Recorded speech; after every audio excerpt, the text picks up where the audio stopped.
मोक्षदायिनी जगत कल्याण करणी माँ जगदम्बा श्री ब्रह्मचारिणी के पावन रूप का हम सब दर्शन करते हैं, कर रहे हैं।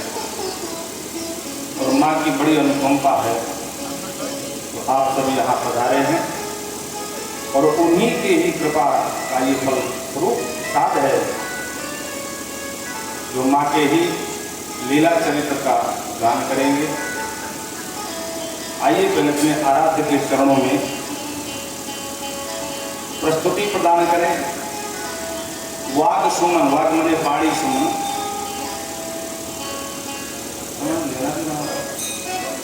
महिषासुर मर्दनी कथा कह रहे हैं। बोलो राधे राधे। तो वाग पुष्प अपने श्री आराध्य के चरणों में अर्पित करें, फिर भगवती की चर्चा में संलग्न होंगे। बोलो वृंदावन बिहारी लाल की जय हो, राधा रानी सरकार की जय हो, श्री अयोध्यानाथ सरकार की जय हो। बड़े भाव से आप सब लोग प्रार्थना में संबित होंगे।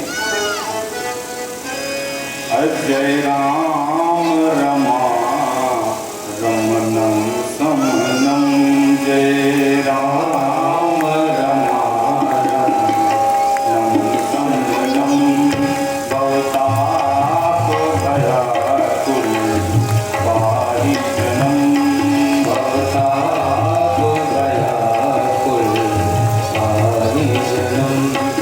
अवधेश सुरेश रमेश विभो शरणागत मागत आहि प्रभो। अवधेश सुरेश रमेश विभो शरणागत मागत आहि प्रभो।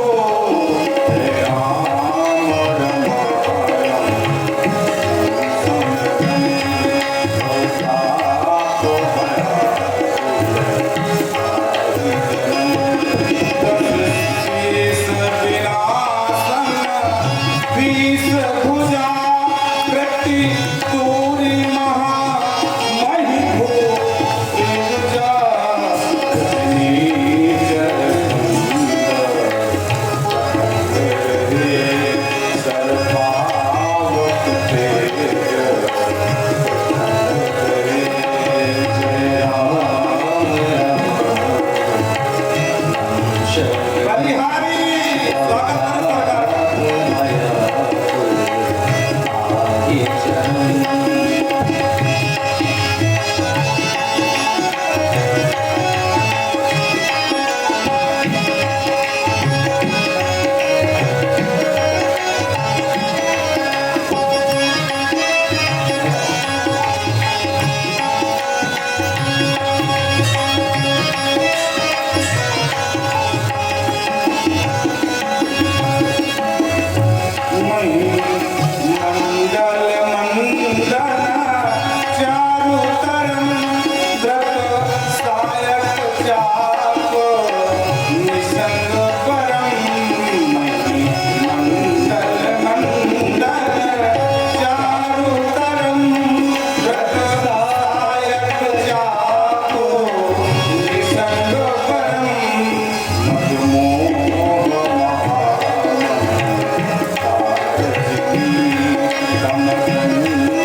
जब भगवान अयोध्या वापस लौटे तो सभी देवता स्तुति करते हैं मेरे राघव की, और उन्हीं में से मेरे भोले बाबा ये स्तुति कर रहे हैं और कह रहे हैं मेरे राघव, ये जो नवजात मैंने कामदेव ने सबको तपाया, प्रभु आपकी कृपा से मैं बच पाया।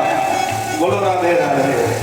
तो ऐसी कृपा करना कि ये जो काम क्रोध मद लोभ है ना, इनको दूर ही रखना।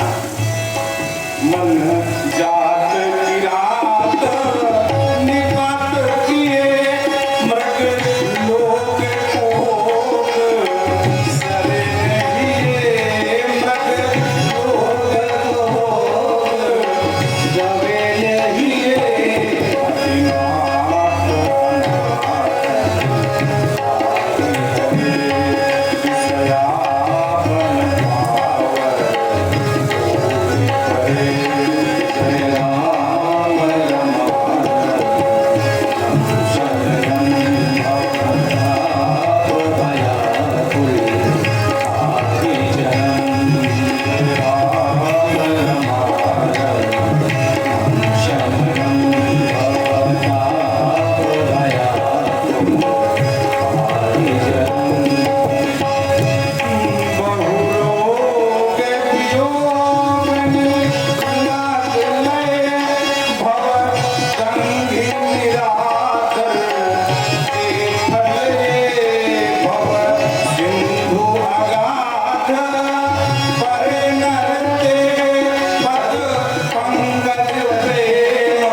समनम भवता भयाकुल पाठ जन्म। ये जो भव की ताप है ना, भव कहते हैं संसार को। बोलो राधे राधे। अरे जो यह चरित्र जगावा हरि पद पावा और फिर न परे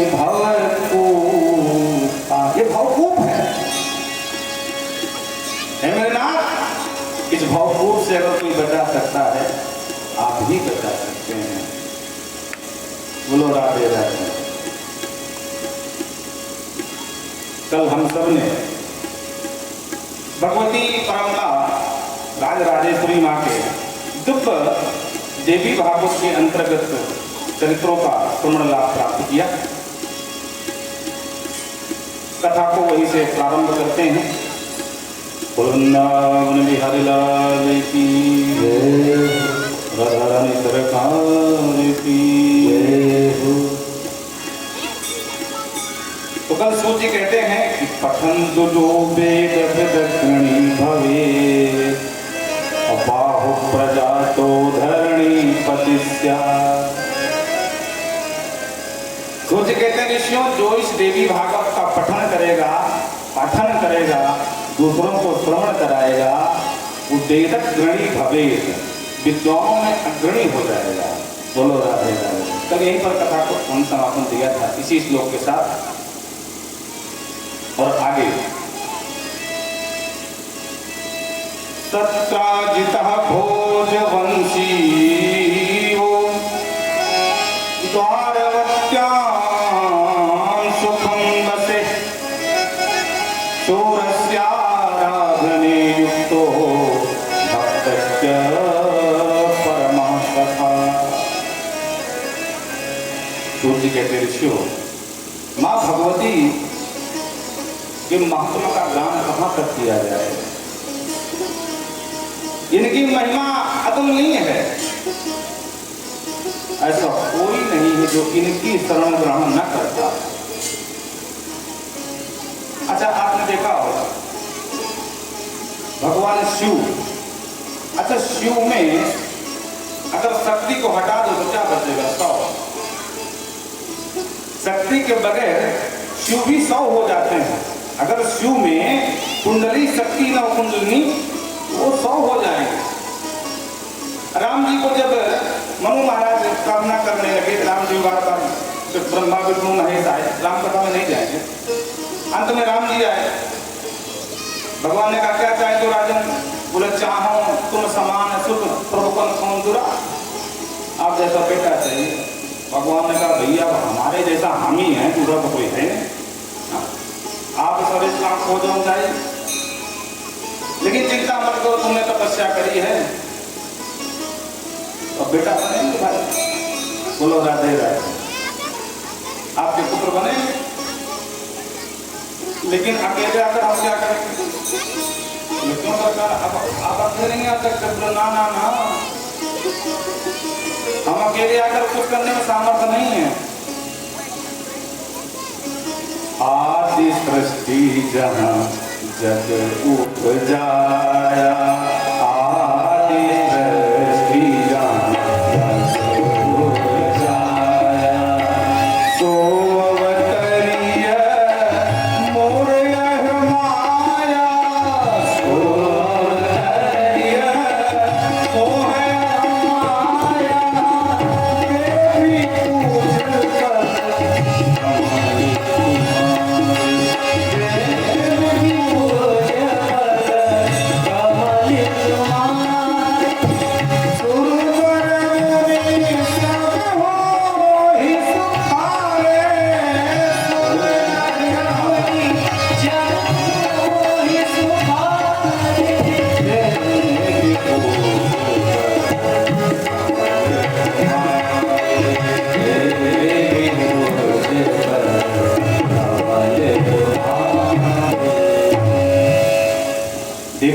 कहती है।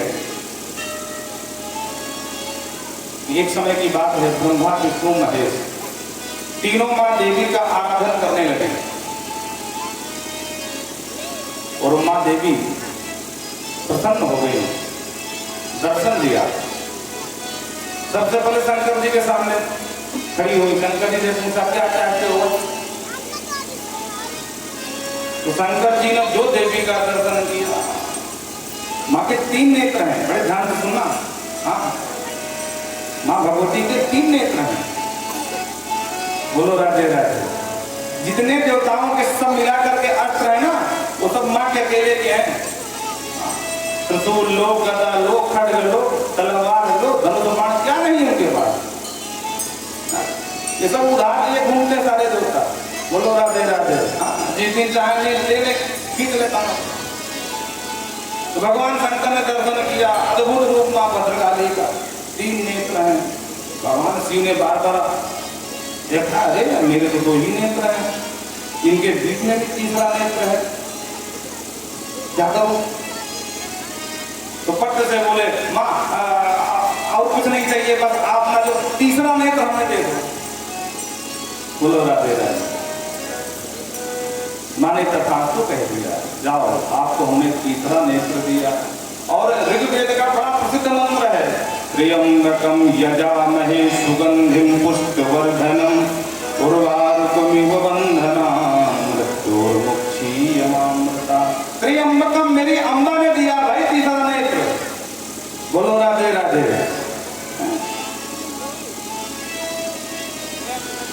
उसके बाद मां अंतर्ध्यान हो गई। हाँ, अब शिव जी तीसरा नेत्र तो बात है। भगवान शिव ने कहा, अच्छा इस तीसरे नेत्र का उपयोग कैसे करूं? तो मां सामने खड़ी है और भगवान शिव ने पट्ट से आंख खोला तीसरा, और जैसे तीसरा नेत्र खोला उनको ज्ञान तो था नहीं कि संघारा कहे आंख। तो सामने मैया का पूरा शरीर भस्मीभूत हो गया। बोल भवानी मैया की। अब तीनों देवता परेशान होकर, हरे राम राम, तुमको वरदान पावे, हम तो कुछ पाए भी नहीं, मैया को जला दिया। विधाता ब्रह्मा और भगवान विष्णु दोनों डॉक्टर शंकर जी को, शंकर जी ने कहा नहीं अपराध तो हो गया, क्या करें? मैया तो भगवान ने कहा चली गई, तो भस्म हो गई। भगवान शिव बिलखने लगे, मां अपराध हो गया पुत्र से, दर्शन दो। आकाशवाणी हुई, पुत्र ये मेरी लीला है। हाँ ये सही है, तीसरा नेत्र संहारक है, पर मां के लिए संहारक नहीं हो सकता। बोलो राधे राधे। अब विचार करो, सामने शनि भगवान बैठे हैं, शनि की दृष्टि खतरनाक है। एक घटना आपको बताते हैं। भगवान राम के पिताजी दशरथ जी इंद्र के बड़े अच्छे मित्र दरबार में पहुंच गए मित्र से दर्शन करने के लिए। अब मित्र आया तो आवभगत तो होती है, स्वागत हुआ। बैठे बैठे दृष्टि पड़ी कि सारे देवता तो सीधे सीधे बैठे, एक ये कौन महाशय जो उल्टा बैठे हैं, मेरी तरफ पीठ किए, उधर को मुख किए। तो कौतूहल बस दशरथ जी ने पूछ लिया, अरे देवेंद्र ये महाशय कौन है? ये बड़ी विचित्र यहाँ की रीति है भाई, सारे देवता सम्मुख बैठे, ये पीठ किए बैठे, क्या कोई समाज को मर्यादा नहीं मिलती? सचिपति ने कहा, अरे मित्र दशरथ जी ऐसी बात ना है। तो फिर अरे बोले वो शनि है और उनकी दृष्टि में ही दोष है। बोलो राधे राधे। ये जिसको देखते हैं उसका सत्यानाश हो जाता है। हाँ दशरथ जी बोले ऐसा कुछ नहीं है, एक बार जरा मुझे देख के दिखाओ। ये ब्रह्म पुराण की कथा आपको बता रहे हैं। बोलो राधे राधे। एक बार मुझे इन्होंने बहुत मना किया, दशरथ जी तो दशरथ जी थे। बोला ना ना ना, इनसे कहो कि मुझे देखे। शनि से कहा कि आंखों की पट्टी खोल दीजिए, एक बार हमारे अयोध्या नरेश मित्र हैं, जरा हालचाल ले लीजिए। शनि ने कहा जो आज्ञा तेरा। और जो शनि की दृष्टि पड़ी तो महाराज जलने आकार करके भगे मृत्यु लोग को, होश कुछ रहा नहीं, ऊपर से गिरे मुंह के बल, लगे चिल्लाने बचाओ बचाओ, और तो कोई सुना नहीं।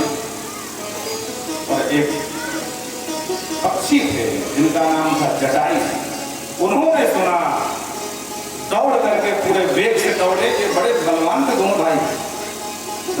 बोलो राधे राधे। दूर से जाकर के दोनों हाथ करने पहुंच गए थे, तो जटायु को लौट आए।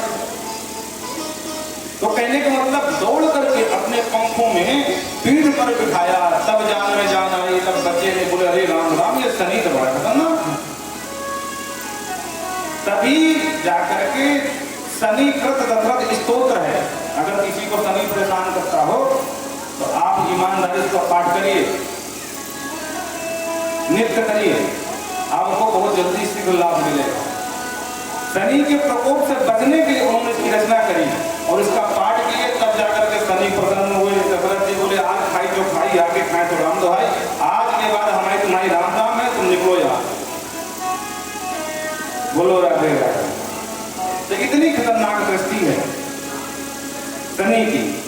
लेकिन शनि जिसके पुत्र हैं, आप सब जानते हैं संज्ञा के पुत्र हैं, सूर्य इनके पिता हैं। क्या शनि में सामर्थ्य है कि सूर्य को जला दे? क्या शनि में सामर्थ्य है कि अपनी मां संज्ञा को जला दे? जरा भी नहीं। उसी तरह मां ने आकाशवाणी से मानो संबोधन किया कि बस ये मेरी लीला है। हाँ, ये तीसरा नेत्र तेरा संहारक तो है, लेकिन मां का संहार कर दे इतनी भी सामर्थ्य नहीं है। बोलो राधे राधे।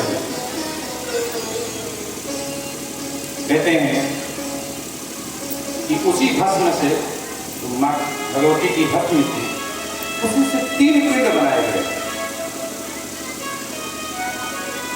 पिंड समझते ना, गोलाकार पिंड जो आजकल अभी पितृपक्ष चल रहा है, पिंडदान होता है, गोलाकार एक आकार को पिंड कहते हैं। और जीव भी पिंड ही है, मां के गर्भ में आता तो पिंड ही कहा आता है। बोलो राधे राधे। तो 3 पिंड बने। अच्छा, एक बात और समझ लो, आप लोग सब लोग भोजन पकाते हो, आटा लगाते हो, आटे में बाद में 2-3 बार ऐसे कर देते हो कि उंगली बन जाए उसको। क्यों? इसीलिए है कि वो पिंडाकार ना रह जाए। वो भोजन है, पाने के लिए है, ना कि पिंडदान देने के लिए। इसीलिए उसमें जो है 2-3 बार ऐसी माताएं हाथ उसमें चिन्हित कर देती हैं, उंगलियां। तो 3 पिंड बने और उन्हीं पिंडों में से तीनों देवताओं की धर्म पत्नियां उत्पन्न हो गई। बोलो राधे राधे। ये सब मां के अंशभूत हैं। भवानी हो, लक्ष्मी जी हो, या ब्रह्मा जी की ब्रह्मांडी हो, ये 3 थोड़ी सी भस्म बच रही थी, उसी को फूंक दिया भगवान शिव ने। तो संसार की जितनी भी स्त्रियां हैं उसी भस्म से प्रादुर्भूत हो गई। बोल राजराजेश्वरी मैया की जय। तो सूर्य कहते हैं विष्णु सत्काजित भोजवंशीयो द्वारवद्याम सुखं वसन् सूरस्य राधने युक्तो भक्तस्य परमः सखा। सूर्य कहते हैं मां की महिमा का बखान कहां तक करें विष्णु? मां की महिमा इतनी है कि जब संकट आया भगवान कृष्ण के पिता के ऊपर, भगवान के पिता का नाम क्या है तो लोग जानते हैं वैसे, वसुदेव। तो उनके ऊपर संकट आया तो वो भगवान मां भगवती के शरण में गए। इतनी महिमा। सोनू जी ने कहा महाराज मेरा इस प्रसंग को विस्तार से कहें। हाँ, बोले एक सत्राजित नाम का राजा जो भोजवंशी राजा कहलाया, भगवान सूर्य का परम सेवक भी था और परम सखा भी था। नित्य भगवान सूर्य की आराधना करे। आराधना करते करते एक दिन सूर्य प्रसन्न हो गए। वरदान मांगो, पुत्र या मित्र जो भी मांगो, दोनों संबंध। सत्राजित ने कहा अरे प्रभु वरदान क्या चाहिए, जो आपकी इच्छा हो दे दो। भगवान सूर्य ने कहा अच्छा ये बात है, चलो हम तुमको आज एक मणि प्रदान करते हैं। और उस मणि को प्रदान कर दिया जिसका नाम था श्यामंतक मणि। ये कथा भागवत में भी है, आप सब लोग परिचित हो, लेकिन महिमा बताना थोड़ा लेना पड़ेगा। बोलो राधे राधे। बोले ले जाओ इसको और जहां ये रहेगी वहां कभी दुर्भिक्ष नहीं होगा, महामारी नहीं होगी, उत्पात नहीं होंगे, कभी अनावृष्टि, अतिवृष्टि, सूखा ये सब नहीं होगा। और नित्य प्रति 8 भार सोना देगी। एक भार का मतलब 20 तोला और 8 का मतलब 160 तोला। बोलो राधे राधे। इतनी चमत्कारी बड़ी महाराज हमको मिल जाए तो क्या कहना है।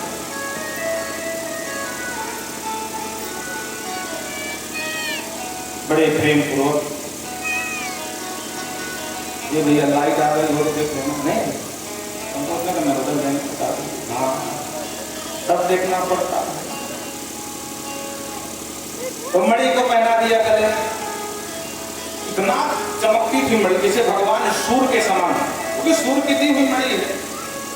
और दूसरी बात ये भी है कि सूर्य के पास वही टिक सकता है जो सूर्य के समान है। साधारण कोई जाएगा चल के राख हो जाएगा। तो सूर्य की दी हुई मड़ी है। हमने कहीं बदलता नहीं। बोलो राधे राधे। थोड़ा देर देखो किसी ने हमारे को भराव नहीं मिला। तो मणि पहन करके आया और एक दिन भगवान श्री हरि द्वारिकाधीश से मिलने द्वारिका पहुंच गया।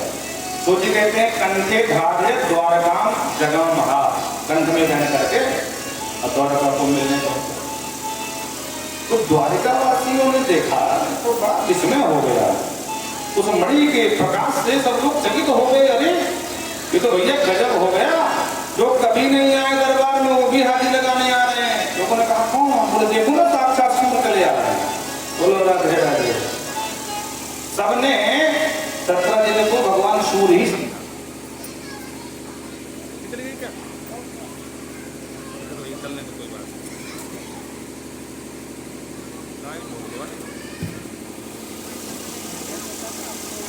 वृंदावन बिहारी लाल की जय। भगवान द्वारकाधीश से मिलने गए।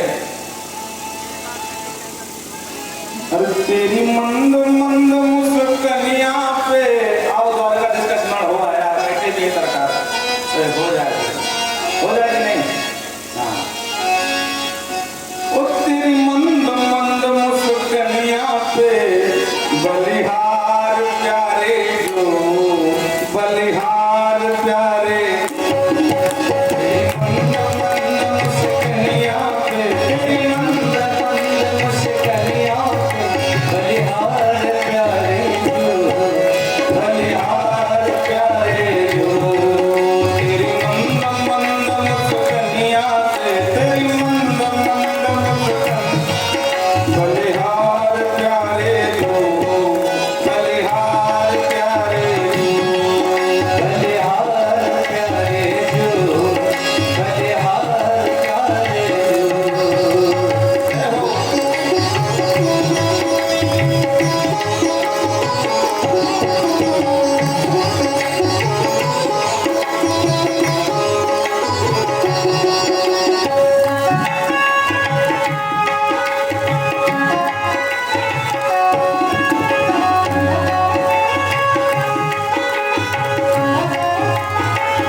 प्यारे गुरु बलिहार प्यारे गुरु बलिहार प्यारे गुरु बलिहार प्यारे जो।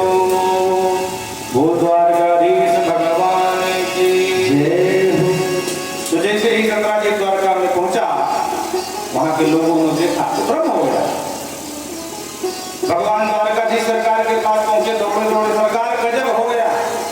भगवान ने बोले क्या हुआ? अरे बोले साक्षात सूर्य भगवान मिलने आ रहे हैं। बोलो राधे राधे। भगवान को बड़ा किसमें हुआ कि सूर्य हमसे मिलने आ रहे हैं? अरे जिनकी बराबर ड्यूटी लगी कि आपने चलते रहो, हाँ, न कहीं जा सकते हो न कहीं आ सकते हो। सारे देवताओं को छुट्टी मिलती औकात, लेकिन हमारे सूर्य भगवान के लिए कोई औकात नहीं है।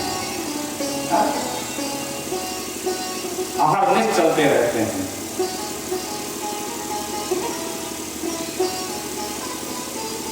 हनुमान जी को आप सब परिचित हैं। बोले हनुमान जी महाराज की। बचपन में ही बाल समय में भक्ष लियो तब तीनों लोग भयो लिया। बचपन में खाली बड़े मुश्किल से छोड़े। अब जब भगवान हनुमान थोड़ा बड़े हुए, उनकी माँ अंजना ने कहा बेटा अब तेरी उम्र पढ़ने लिखने की है, तो चल किसी पाठशाला में किसी गुरुकुल में तेरा एडमिशन करा दो, दाखिला करा।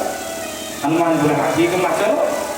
लेकर के पहुंच गए पाठशाला। अब बचपन से ही अब क्या कहें महाराज, उस समय चलते हनुमान जी महाराज तो पढ़े कम, बच्चों को बिठाई ज्यादा करे।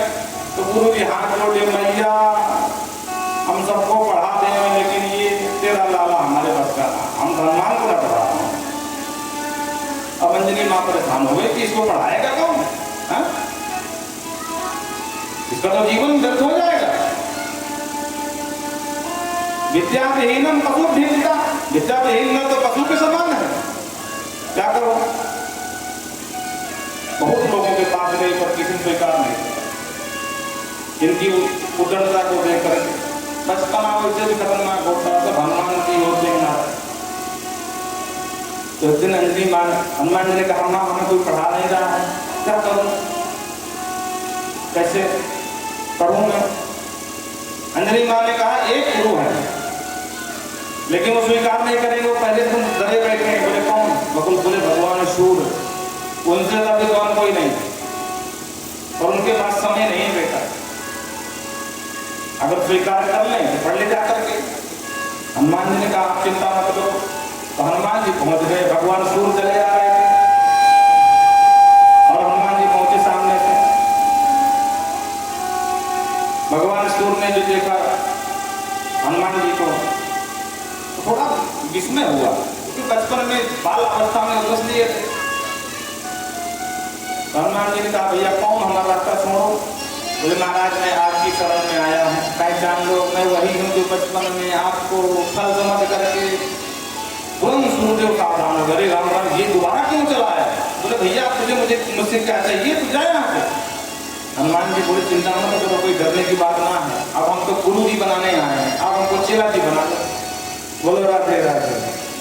गुरु जी समझ गए, चेला जब जन्म लेने के बाद इतना खतरनाक था, तो भगवान जाने अब क्या करेगा। हनुमान जी से बोले भैया काहे को विनोद कर रहा है, मजाक छोड़ो, हम वैसे तुझे डरे बैठे हैं। बोलो काम क्या है? बोलो सच में गुरु जी बनना है, आप हमको पढ़ा दो। सूर्यदेव मन में सोचने लगे, दो चार बार मना किया, बोले ना आप ही गुरु बनोगे मेरे। सूर्यदेव ने कहा कि देखो पढ़ाने में गुरु और चेला सम्मुख होते हैं, अब हमारे पास तो समय नहीं। बोले कोई बात नहीं, आप चलते जब हम भी चलते करेंगे, चलते चलते पढ़ लेंगे। भगवान सूर्य ने कहा फिर भी समस्या है। बोले क्या? बोले पढ़ाने वाला और पढ़ने वाला दोनों आमने सामने होने चाहिए ना भाई। अब ये तो चलते रहे तो बगल में रहोगे, क्या समझ में आएगा? भगवान हनुमान जी ने कहा अच्छा ये बात है, तो कोई बात नहीं, मैं उल्टा चलूंगा, आप सीधे आना, मुझे पढ़ाते चलो। बोलो राधे राधे। और इस तरह से हनुमान जी ने पूरी शिक्षा सूर्य भगवान से ग्रहण की है। बोलो हनुमान जी महाराज की जय। उन्हीं को गुरु बनाया। तो भगवान सूर्य हमारे तेजस्वी। तो भगवान के पास जब पहुंचे तो भगवान को बड़ा विस्मय हुआ कि सूर्य की छुट्टी कहाँ, भाई तुम मुझसे मिलने आएगा। भगवान दौड़ के बाहर आएगा तो देखा तो समझ गए सविता नहीं शुभोबाला सत्राजिन मणिना जुलन। हे बच्चों, ये सविता नहीं है, सविता नहीं सूर्य, सत्राजित मणिना सा वाला, ये भगवान के द्वारा दी हुई मणि का ये तेज है, प्रकाश है। इसको देख करके आप सत्रजित को सूर्य समझ रहे हो। सत्रजित आए, भगवान ने कहा कि देखो इस मणि का ये प्रभाव है, न तत्र मारी दुर्भिक्षम नोपसर्ग भयं क्वचित।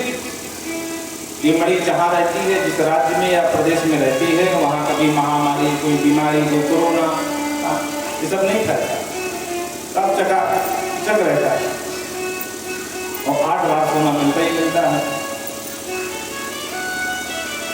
बच्चे जो सुने तो खतप्रभ रहेंगे, हरे राम राम, इस मणि में इतने चमत्कार, और दुनिया चमत्कार के पीछे दीवानी मारा, चमत्कार का ही नमस्कार है।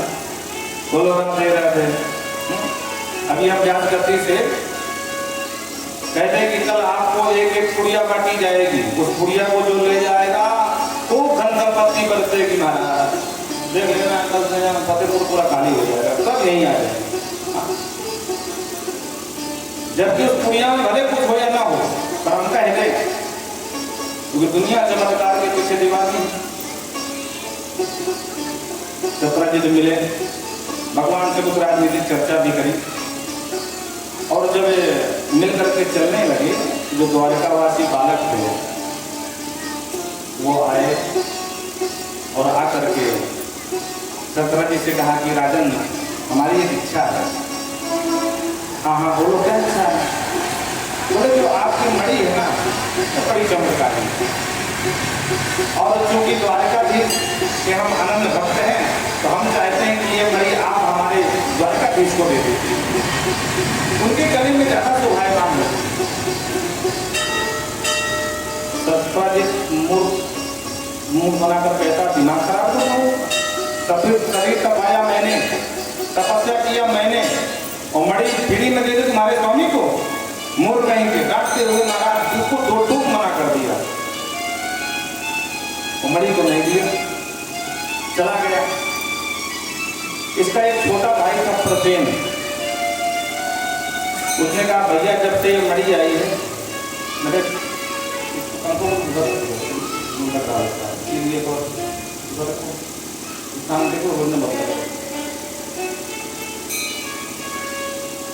बोल दुर्गा मैया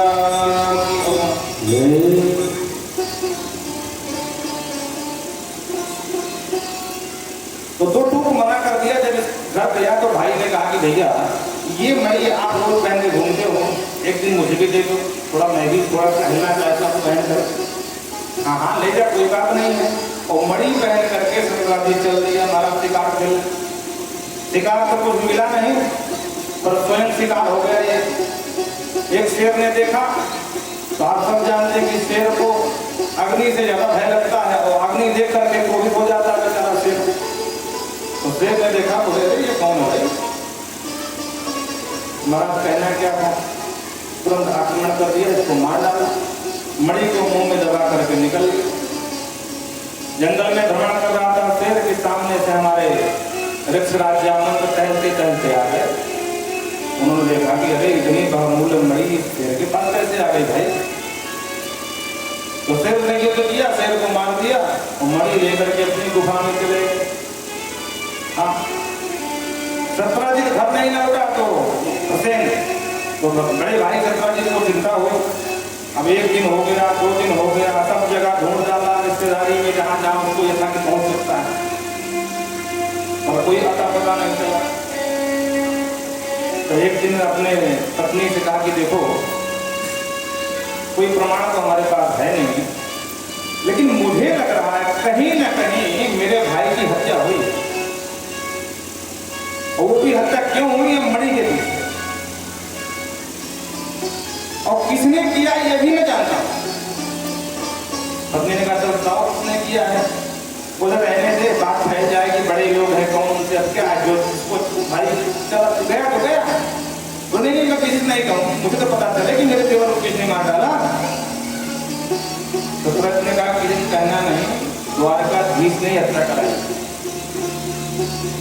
एक दिन मैं जब द्वारका मिलने गया था तो स्वयं तो बोले नहीं, अपने सेवकों से कहा कि मणि मांगो, और हमने 2 टूक मना कर दिया। तो उस समय कोई फटकार भी नहीं किया, और देखो पीठ पीछे जो है गुप्तचर लगा करके मेरी भाई को मरवा करके मरी गई। और जो पत्नी ने सुना बोले हे भगवान, नाम बड़े दर्शन करते लोग तो उनको भगवान मानते हैं, ऐसा काम करते हैं। अरे बोले छोड़ो,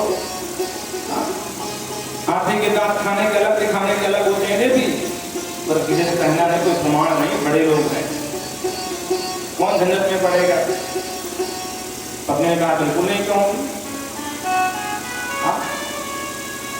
2-4 दिन तो नहीं गई, सच में नहीं कही वो, लेकिन माताओं का स्वभाव, जिस बात को मना कर दो कि इसको ना बताना, हो ही नहीं सकता कि ना बताए। अब अगर कह दो कि बता दो कि ना बताओ, तो 2-4 दिन के बेचारी अपने आप को संभाल के रखे रहे कि नहीं बताऊंगी, नहीं बताऊंगी, यही माला जपती रही, नहीं बताऊंगी। थोड़ी सी उदास रहने लगी, चिंतित रहने लगी, तो पड़ोसन ने पूछा, इसकी बड़ी परम सहेली थी सखी, बहन आजकल उदास रहती है, क्या बात है? और हाँ, तेरे देवर को पता चला? इसकी पत्नी ने कहा कि देवर को तो पता नहीं चला। अच्छा चलो कोई बात नहीं, मिल जाएंगे, चिंता की बात ना है। बोले बहन झूठा स्वप्न ठीक नहीं होता, वो नहीं मिलेंगे। अरे ऐसे कैसे नहीं मिलेंगे, क्या बोल रही है? बोले हाँ मैं सब बोल रही हूँ, उनकी हत्या हो गई है। क्या कहती हत्या? किसने कर दिया? बोले बहन वो नहीं बता। अरे बहन क्यों नहीं बता सकती? इसका मतलब तो तुझमें और मुझमें कोई अब तो भेद मानती है। अरे मैं किसी से नहीं कहने वाला, तू बता तो सही, कम से कम मुझे तो पता चले कौन ऐसा कुकर्मी। बोलो राधे राधे। बोले बहन बताना है। अरे ना जैसे तूने किसी को नहीं बताया वैसे मैं भी किसी ने बताने वाले, तब तक तुम मुझसे बता दे। बड़े मुश्किल से बहन क्या करे, बहन विश्वास नहीं हो रहा तेरी बात को। बोले हाँ मेरे स्वामी जी ने बताया। हाँ तो सही बात होगी। ये भैया यहाँ किसी का कब मन दिख जाए कोई भरोसा नहीं है। तो बेचारी गई 2-4 घंटे उसने भी नहीं बताया, ये धीरे से अपनी सास को सब पढ़ दिया। और इस कान से उस कान, उस कान से उस कान, करने करने जब बंजना, कानों कानों में जैसे जंगल में आग फैलती है उसी तरह ये बात फैली, और फैलते फैलते द्वारकाधीश के कान में चली गई। बोलो राधे राधे। और जो द्वारकाधीश ने सुना बोले क्या बोलते हो? बोले हाँ महाराज ऐसी चर्चा है कि आपने हत्या करा दिया, प्रसन्न को मरवा दिया, मणि ले लिया। भगवान बोले लो ये हो गया मेला, कसो लेगा ना देगा मगन रहना, ना कसो लिया ना कसो दिया, फालतू बदनाम फंसे हो गए। अब क्या करेंगे? तो भाई गलत बात है भाई। कलंक अगर लग जाए तो काजल तो छूट जाएगा, पर कलंक नहीं छूटता भैया। अकाले दोनों होते हैं। बोलो राधे राधे। भगवान ने कहा कोई बात नहीं, चलो ढूंढते हैं प्रसेन को, दुनिया गोल है, कहीं ना कहीं तो मिल ही जाएगा। 10 साल में द्वारकावासी विशेष सैनिक लिवाए, कुछ बाकी लोग लिवा लिए, साथ में उद्धव जी भी हैं धर्मा सभा के सब। भगवान वही जंगल में गए, प्रसेन को खोजा तो एक जगह प्रसेन को नहीं मिला, पर एक कंकाल मिला जो मानव का था। उसके आगे बड़े हुए घोड़ा मारा हुआ था। भगवान को शक हुआ कहीं ये प्रसेन का शव तो नहीं। और घोड़े के आगे सिंह के परचिन्ह देखते देखते आगे गए तो सिंह मरा पड़ा। सिंह के आगे बढ़े तो जामवंत रक्षराज जी के चरणों को देखते देखते गुफा तक पहुंच गए। बोलो राधे राधे। और जो गुफा में झांक कर देखा तो मणि के प्रकाश से पूरी गुफा में आ रहा है, जगमगा रहे थे दिव्य प्रकाश। भगवान का बस मिल गई मणि। बोलो राधे राधे। भगवान का देखो आप सब लोग बाहर हमारी प्रतीक्षा करो, हम अंदर जा रहे हैं, उनसे बातचीत करके समझा करके किस तरह से मणि ला रहे हैं। हाँ? और इस तरह है इतने भारी मात्रा में किसी के यहाँ बिना बताए घुस जाना, चले जाना ये मर्यादा नहीं है। तो आप सब लोग बाहर प्रतीक्षा करना, हम अंदर जा रहे हैं। यूं कह करके भगवान चले गए अंदर। यत्र जाम्बवतो गृहं जगाम अंतर्बिलं कृष्णः रक्षराजसुतं दृष्ट्वा कृष्णो मणिधरं तदा। तो कहते हैं जामवंत सुदाम तस्या, जामवती जो जामवंत जी की बेटी है वो मणि से खेल रही थी। भगवान सीधे अंदर चले गए, पहले आवाज लगाई तो किसी ने कुछ सुना नहीं, तो भगवान घुस गए अंदर। बोलो राधे राधे। अब गुफा है, कोई दरवाजा नहीं फिर करके आवाज लगाई भैया कोई बाहर खड़ा है। तो जो जामवंती ने देखा किसी अपरिचित व्यक्ति को, अचानक से देखा इसने, इसकी चीज निकल गई, पिता फिर दौड़ गए, कौन श्रीमान घुरे चले आ रहे। तो पिताजी दौड़ करके आए, पिताजी ने देखा कि ये कौन आ गया भाई, क्रोध में भर गए, ये कैसी मर्यादा है, बिना बताए सीधे चले और अंदर। तो बिना कुछ जाने समझे एक मुक्का दिया भगवान की, और जो एक मुक्का दिया भगवान बोले वाह हमको मार दिया। भगवान भी कम नहीं, तो बदले दो मुक्का दिए। अब मुक्केबाजी शुरू हो गई, फाइटिंग जिसे बोलते हैं। लड़ते लड़ते 27 दिन व्यतीत हो गए महाराज। अब द्वारकावासी बेचारे बाहर खड़े हैं, अब आ रहे हैं, कल आ जाएंगे, परसों आ जाएंगे, 28वां दिन लगा पर नहीं है। द्वारकावासी घबराए, तो 2-4 तो रुके रहे, बाकी तो भाग गए द्वारिका। भैया कोई भरोसा नहीं है, भाग लो, उसी में भलाई है। तो जो विशेष विश्वास पात्र थे वो बाहर थे कि आज नहीं तो कल तो आएंगे ही आएंगे, पर जिसको संशय था कि भगवान जाने वो भी ना तो हो गए, तो नहीं आए, भाग आए। आकर के सूर्य कहते ऋषियों, सबसे पहले भगवान कृष्ण के पिता वसुदेव जी को बताया, महाराज सब गड़बड़ हो गया। बोले क्या हुआ? बोले वो गुफा में घुसे, भगवान जाने कहाँ चले गए, और बोले हम जल्दी ही आएंगे, इतने दिन हो गए आए नहीं। वसुदेव जी परेशान हो गए, चिंता में बैठे थे। और नवरात्रि का समय, एवं दिन नवरात्रं तु महायुद्धं अभूतयोः अथा जगाम भगवान देवर्षि ब्रह्मलोकतः। भगवान देवर्षि नारद जी का आगमन हो गया ब्रह्मलोक से, ब्रह्मलोक गया। नारद जी को आया जान करके सबसे पहले नारद जी की पूजा करी वसुदेव जी ने, उनको पाद अर्घ आचमन दिया और हाथ जोड़ करके अपनी पूरी समस्या सुनाई। बहो दिवसायाता नायाति याद्यपि में सुतः अतः सोचामि तद ब्रूहि येन लभते सुतं मुने। देखो ये प्रसंग भागवत में नहीं है, अभी तक जो हमने सुनाया वो भागवत में है, पर ये नहीं है, ध्यान से सुनना। हाँ। नारद जी से कहते हैं ऋषि देवर्षि बहुत दिन हो गए, बहुत दिवसा किया था नायाद यदि मम सुता, मेरा पुत्र कृष्ण बहुत दिन पहले प्रसून को खोजते गया था और एक गुफा में घुसा, यहाँ तक जानकारी है, आगे जानकारी नहीं कहाँ गया क्या हुआ। अतः सोचा मैं बहुत व्याकुल अपने पुत्र के लिए, हे देवर्षि कोई ऐसा उपाय बता दो जिससे मेरा ये संकट टल जाए और मेरा पुत्र शीघ्र ही मुझे प्राप्त हो जाए। पुत्र प्राप्ति वधूश्रेष्ठम।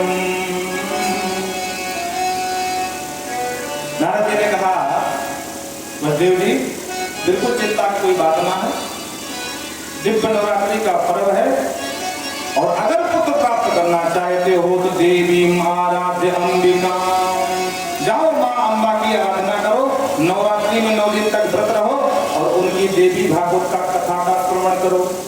बोलो राधे राधे। देवी सैव सर्वेश्वरेश्वरी, वो सर्वेश्वरी हैं। जो उनकी शरण ग्रहण करता है कुछ भी अप्राप्त नहीं रह जाता, सब कुछ देने में सामर्थ्य है।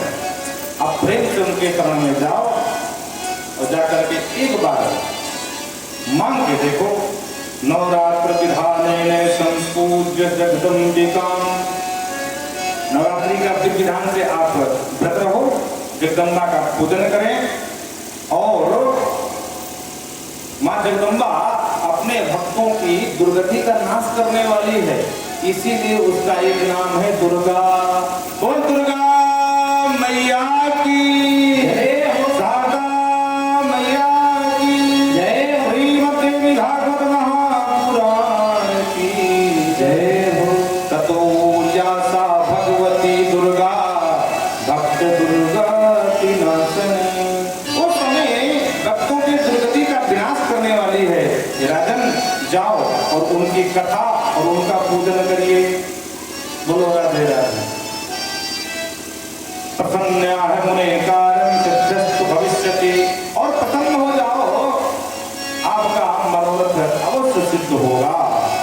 इस तरह समझा करके नारद जी ने, नारद चले गए। अब जब नारद चले गए तो गर्ग जी महाराज गए। हाँ, गर्ग जी से प्रार्थना कर दिया कि महाराज अब आप ही कथावाचक बन जाओ और हमको देवी भागवत की कथा सुना दो। तब गर्गाचार्य जी ने यहाँ से कथा सुनाई है, बड़े ध्यान से सुनना। अतो भागवतम देव्या त्वमेव श्रावय प्रभो, मदभाग्या देव देवर्षे संप्रदातो दयानिधे, संप्रदातो दयानिधे। गर्गाचार्य कहते हैं, राजन जिस प्रकार यज्ञ में आहुति पड़ती है ना, सारे देवता प्रसन्न हो जाते हैं, उसी प्रकार देवी भागवत सुनने से जितने देवता हैं, माँ तो प्रसन्न होती ही होती हैं, लेकिन जितने देवता हैं वो भी शीघ्र प्रसन्न हो जाते हैं, क्योंकि माँ शक्ति स्वरूपा है। इसलिए बड़े ध्यान से देवी भागवत श्रवण करें और श्रवण के समय में मन को समाहित करें, क्योंकि अगर मन गया तो कथा चली गई। नौमे हरि कथा पूर्ते, कहते हैं कथा चली और नौमे हरि कथा पूर्ते। जब नवान संपन्न हुआ, पुस्तक का पूजन किया, वाचकम तथा वाचक का पूजन किया, प्रसन्न पूजया नासदेव वासुदेवो महामना, पूजन करके दिव्य और भंडारा ही कर रहे थे। ब्राह्मणा भोजयामास दक्षिणां विगतो सयत, वस्त्रयाभूषणा स्वर्णं मन्तकं प्रभो। ब्राह्मणों को भोजन कराया, दक्षिणा दिया, वस्त्र आभूषण स्वर्ण के आभूषण दिया, और इतने में कहते हैं आशीर्वचना प्रेमजानां दित्ता तत्समये हरि। जैसे ही ब्राह्मणों ने आशीर्वाद देना प्रारंभ कर दिया, उसी समय भगवान कृष्ण मणि को लेकर के और साथ में जाम्बवती को पत्नी स्वीकार करके सीधे द्वारिका पहुंच गए। बोल द्वारिकाधीश भगवान की जय, दुर्गा मैया की जय। कहते राजन, ये कथा भगवती की कहाँ तक महिमा बखान करें। एक बार की बात, देवी भागवतम नाम पुराण परमोत्तम। एक बार अगस्त ऋषि ने जाकर के भगवान के ज्येष्ठ पुत्र कार्तिकेय भगवान ने पूछा, हे भगवान, त्रैलोक जननी साक्षात गीयते यत्र शाश्वती, गीयते शाश्वती। अगस्त मुनि ने कहा, भगवान हमारी बड़ी इच्छा है कि हम देवी भागवत की कथा सुने, और तो कोई मिला नहीं, आपे वक्ता बन जाओ, आपे सुना दो हमको। क्या महिमा है अम्बा की, इसको सुनने से क्या होता है? क्या किसी का कल्याण भी हुआ है? क्या सब कपूर कल्पित बातें हैं? तो कार्तिकेय भगवान कहते हैं इसका मतलब हुआ, कहते नहीं, किसी ऐसी बात नहीं है। देवी भागवत पुराण सभी पुराणों में उत्तमोत्तम पुराण है। जितने भी सप्ताह पुराण है उनमें से श्रेष्ठतम पुराण है श्री भागवतम महात्मम वो वक्तुम विस्तराक्षणः। और भागवत का विस्तार करने में कोई सामर्थ्य नहीं, मां की जितनी कृपा है उसी में कुछ कहा सुनाया जा सकता है। इसलिए कहते हैं सो संक्षेप, बड़े संक्षेप में देवी की महिमा सुनाता हूं, तो ध्यान से आप सुनिए। और भगवान कार्तिकेय यहाँ से सुनाने लगे और अगस्त जी श्रोता बन करके बैठे हैं। कहते अतस्ताद्वांगमयी मूर्ति देवी भागवते नरैः। कहते ऋषि ये जो पोथी है ना, इसको देखने में और लोग कहते हैं पुस्तक है, पोथी है, वो दिखने में पोथी है, पर वस्तुतः बात ये है कि वांगमयी मूर्ति प्रत्यक्षा दिव्या। जैसे मूर्तियां कई प्रकार की होती है, मिट्टी की मूर्ति, सोने की मूर्ति, चांदी की मूर्ति, उसी तरह लकड़ी की मूर्ति, उसी तरह ये शब्दमयी मूर्ति है, वांगमयी मूर्ति। ये मां भवानी के ही शब्दमयी मूर्ति है, शब्द विग्रह है, और ये ब्रह्मोचित संलिप्त है।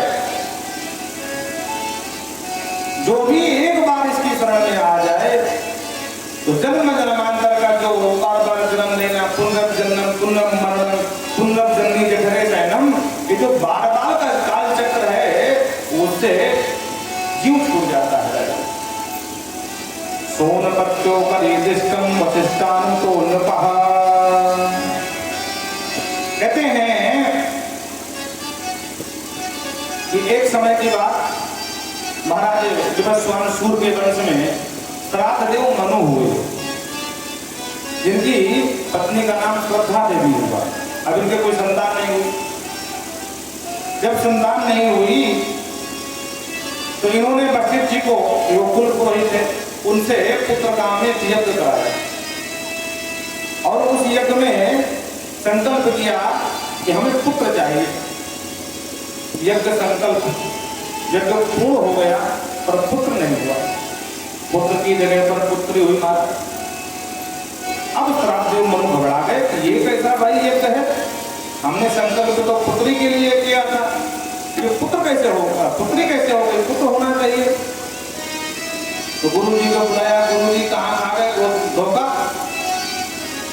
जब वशिष्ठ जी ने देखा, बोले हाँ बात तो भाई सही है, पुत्र का संकल्प था, पुत्री कैसे हो गई। तो जो होता ब्राह्मण थे, सहयोगी ब्राह्मण, उनको बुलाया, ए होता कहाँ खा गए होता, ये उल्टा परिणाम कैसे हुआ भाई। राजन ने तो पुत्र के लिए संकल्प कराया था, पुत्री कैसे हो गई, जल्दी बताओ, झूठ मत बोलना। सारे ब्राह्मण हाथ जोड़ बोले महाराज क्षमा करें, बोले हम मजबूर थे। क्या बात हो गई? बोले राजा चाहते थे बेटा हो, रानी चाहती थी बिटिया हो। रानी ने हम ब्राह्मणों से कहा सुनो ब्राह्मण देवता, अगर बिटिया हुई तो इतना माल दो कि माला माल हो जाओ, अगर बेटा हो गया तो दक्षिणा में रोटी कर लो। बोलो राधे राधे। तो महाराज हम तो उल्टा ही मंत्र पढ़ दिए, होना था बेटा, हमने बिटिया वाला मंत्र पढ़ दिया। बोलो राधे राधे। और इस बिटिया का नाम इला देवी रखा गया। और राजा पीछे पड़ गए, गुरु जी कुछ भी करो, मुझे बेटा चाहिए। अरे बेटा कहाँ से बना दूंगा, तो बिटिया बन के आई है, तो बेटा कहाँ से बनाऊं? बोलो ना ना ना ना महाराज मैं नहीं जानता, मैंने संकल्प किया बेटा को, तो बेटा बनाओ।